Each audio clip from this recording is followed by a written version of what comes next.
let's be honest, for a lot of us, quitting a poker session when we know we should can be really difficult. So can eating the foods that we know we should or exercising when we know we should. I'm somebody who's struggled with discipline, quitting poker games, as well as these other areas over the years, which is why I think I'm the perfect person to tell you about how I've improved in spite of that. Today, I'm going to walk you through a reframing of your skill at the poker table. And from there, I'm going to give you my methods for improving your ability to make good decisions. Let's dive in. You are not a favorite at the poker table. You're also not an underdog. You are the combination of your attributes at any given time. I like to think of myself as a poker player as a video game character who's got ratings for a lot of different attributes. I've got a 1 to 10 rating for my knowledge, for focus, logic, discipline, knowledge recall, problem-solving ability, appropriate aggression, and empathy. Problem solving and deductive logic are two of my biggest assets as a poker player. And I think that my tendency to avoid enough aggression and my difficulty with discipline, which is what we're talking about today, have been two of my biggest weaknesses that I've had to overcome.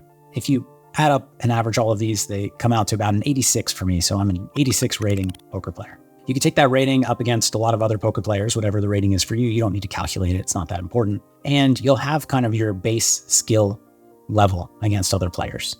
But then things happen. So over time, your ratings change. Your rating can change over the course of a session, and your ratings can change in between sessions. You can increase your knowledge. You can increase your discipline through certain practices. You can lose knowledge by not studying and playing for a while. You can lose discipline by being tilted or having a bad month or having other things going on emotionally. If we were to really flesh this out fully, we would have probably a second set of attributes that would lead to your ability to maintain your kind of level 1 or key attributes throughout a session and throughout time. They would be things like endurance, emotional control, experience, fitness, etc. But for the purposes of this video, I don't need you to actually understand what each of these ratings are. What I want you to understand is that reality at the poker table is not, okay, I'm better than this guy's better than me, I'm better than this girl, she's better than me. This is where I stand at the poker table. There are two bad players, so I have an edge based on all of this. That's the way most of us think about poker, but it's far too simplistic. Over the course of a session, most of these numbers go down. It's just how it is. Maybe in your first half hour, you're a little jittery. And so by hour 1 or hour 2, you're actually a little bit better off, more aggressive, thinking more clearly with more logic. But in hour 12, you're not gonna be the same person you were at hour 2 or hour 1. It's just a fact. Me, Phil, at hour 15 is not the same as Phil at hour 2. I don't have the same ratings. My discipline goes down, my knowledge recall goes down, I'm tired, I'm not thinking as logically or clearly. All of my numbers are trending down over the course of a session. There's not much that I can do to stop this. We can talk about how we can slow it. The important thing is you just accept it. This is reality. You are not the same player at hour 15 as you are at hour 2. The reason I think this framing is so important is that it frees you from the misguided notion that you are, for example, a 5 big blind per 100 winner at 2-5 no limit. Maybe over the last year, over hundreds and hundreds of hours, you have averaged being a 5 big blind winner. And let's ignore variance for a second and say that that was what you were supposed to do over that time. On any given day and any given hour of that session, you probably at some point were a 25 big blind per 100 winner and a negative 10 big blind per 100 loser.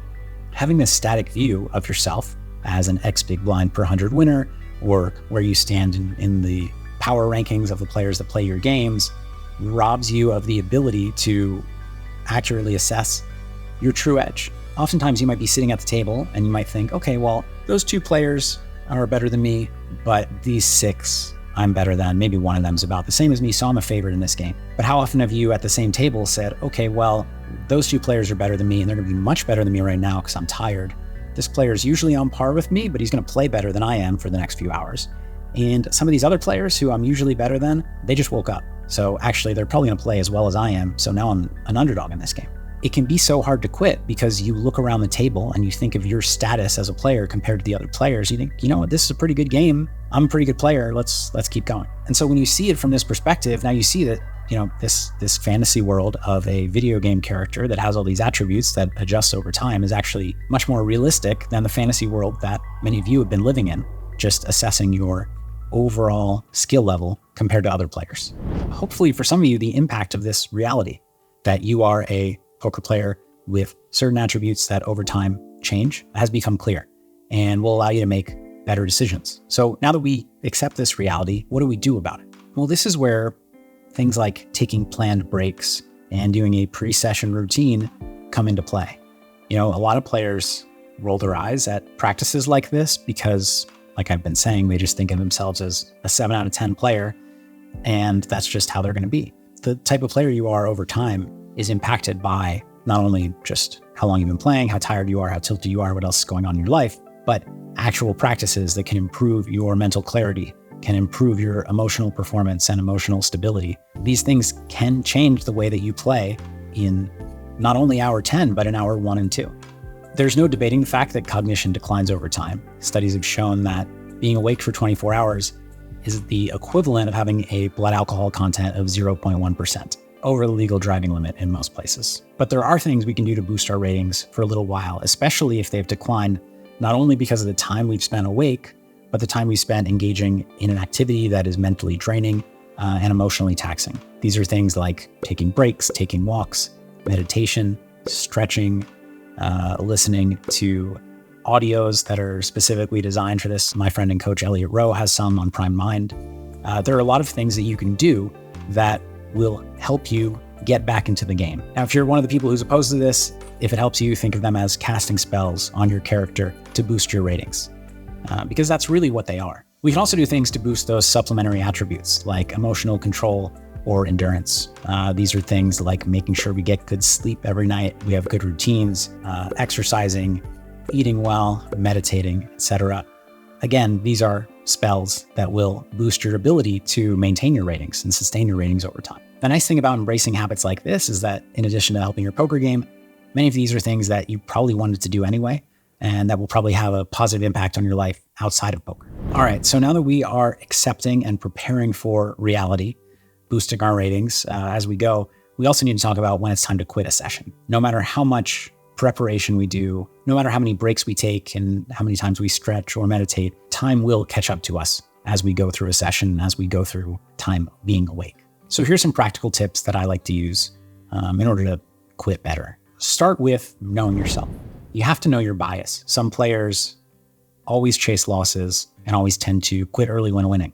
These are both very common habits, and they're both bad. Quitting early when winning means that you're not playing more when you're in your best mental state with the most confidence. Playing a really long time when losing means you're playing most of your hours when you're potentially tilted, oftentimes ending up being tired, having lower confidence in yourself than normal. And so the combination of these two things is really bad. My personal tendency has been a little bit different. I just tend to keep playing either way. When I'm winning, I want to keep playing. When I'm losing, I want to keep playing. If the game looks decent, I just want to keep playing. So step 1, know yourself. The next step is identifying your warning signs. So what do I mean by this? Well, when I play a long session, oftentimes if I'm starting to play worse, that's preceded by other things that I could take note of. Some of these could be playing faster, forgetting the action that's happened because you're tired, autopiloting, feeling angry, feeling hungry. These are things that happen often over the course of long sessions or when we're particularly tilted. I've definitely noticed personally a lot of times that I take a bad beat or am running bad for an extended period of time. Like, oh man, I'm hungry. And then I think, oh no, I'm not hungry. I'm just tilted. So whatever they are for you, take note of those. And what I want you to do, these are not triggers for, okay, this happened, so I need to snap out of it and play better. A common way that I've dealt with this in the past, and incorrectly, spoiler alert, is I've said, okay, wait, I'm playing too fast. Slow down, Phil. Let's just play slower. Does that help me? Maybe a little bit, but it's the wrong way to handle that trigger. What I need to say instead is, okay, I'm playing too fast. That means I might be tired. I might be tilted. I need a break or I need to quit. So these triggers are not just for you to snap back into it. These are triggers for you to quit. These are triggers that tell you, okay, wait, I'm not on my A game right now. I need to reassess my ability to play well now in the game conditions that I'm in. I need to make an informed decision based on that, or I need to go back to rules that I've set for myself when I was clear-headed and make a good decision, which is what we're going to jump into next. So as you're watching this, are you tired? Are you angry and tilted? If you are, now's not a great time to create your rule book. But if you are not, if you're in a good state of mind, it's a great time to create some rules that you are going to adhere to when you are not in as good of a state of mind. So I like to break these down into two types of rules: default rules and trigger rules. And these are, again, rules that you will abide by later when you're playing in a diminished mental state that you're making and deciding on now when you're in a good mental state. Default rules, these are things like, whenever I'm down 10 buy-ins, I'm going to quit. Whenever I lose 3 buy-ins, I'm going to take a break and take a walk. When I lose an all-in with 90% equity or more, I'm going to step away from the table for a little while. Those are examples of default rules. And again, know what impacts you, know when it's right for you. 10 buy-ins is a lot for a live poker game. For an online poker game, it might not be, depending on your situation, depending on your emotional control, et cetera, make the rules that make sense for you. Take time away from the table to come up with rules that are going to help you perform at your best and perform when you are at your best, really. Trigger rules are based on the triggers I was talking about. So for example, if I notice myself playing quickly, I'll take a break. If I notice myself feeling angry, if I notice myself overheating or getting hungry, then I will take a break or I will quit.